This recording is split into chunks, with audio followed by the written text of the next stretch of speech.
आज हमारा टॉपिक है, ट्रेनिंग का टॉपिक क्या है? Bill settlements in IDs.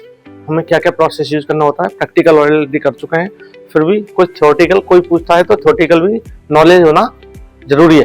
तो उसके लिए हम लोगों ने कुछ प्रोसेस होते हैं, ट्रेनिंग के टॉपिक है, इसलिए हमने इसको एक्सेप्शनल केसेस में एक्सेप्ट करके बन के एक बार इसको प्रॉपर तरीके से हम आपको समझाते हैं।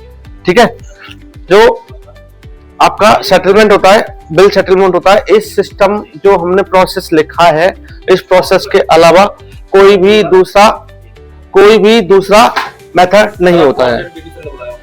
पहला मेथड क्या होता है? By cash. बाय कैश मतलब यदि आप किसी भी इनवॉइस के बिहाफ में आप कैश एक्सेप्ट कर रहे हैं तो आपको वो बिल सेटल किस में करना पड़ेगा? कैश में। ठीक है, कैश का एक रूल्स होता है कि रीसेटलमेंट प्रोसेस नहीं होता है। यदि आप कैश में बिल सेटल कर रहे हैं, इमीडिएटली बिल सेटल कर रहे हैं और कैश में सेटल कर रहे हैं, फिर उसको रीसेटल करते हैं, दिस इज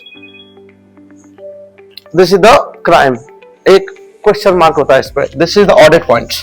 ये एक ऑडिट पॉइंट है, कैश में बिल सेटल कर रहे हैं तो रीसेटलमेंट करने की कोशिश ना करें। और वो आपका एक सर्टेन टाइम होता है, कैश आता है 2 से 3 मिनट के अंदर वो बिल आपका सेटल होना चाहिए बाय कार्ड एंड यूपीआई और online transaction.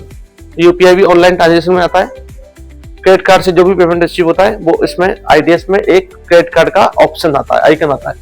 Bye guest folio, whoever guest staying with us, guest का फोलियो रूम नंबर है 3102। तो 3102 में आप यदि आप सिस्टम में सेटल कर रहे हैं 3102 में, तो आपको पता होना चाहिए कि आपकी डिटेल्स डॉक्यूमेंट्री और सिस्टम वाइज। डॉक्यूमेंट्री में बात करता हूँ इनवॉइस की और सिस्टम वाइज बात करता हूँ कि सिस्टम में फोलियो में क्या नाम डला हुआ है।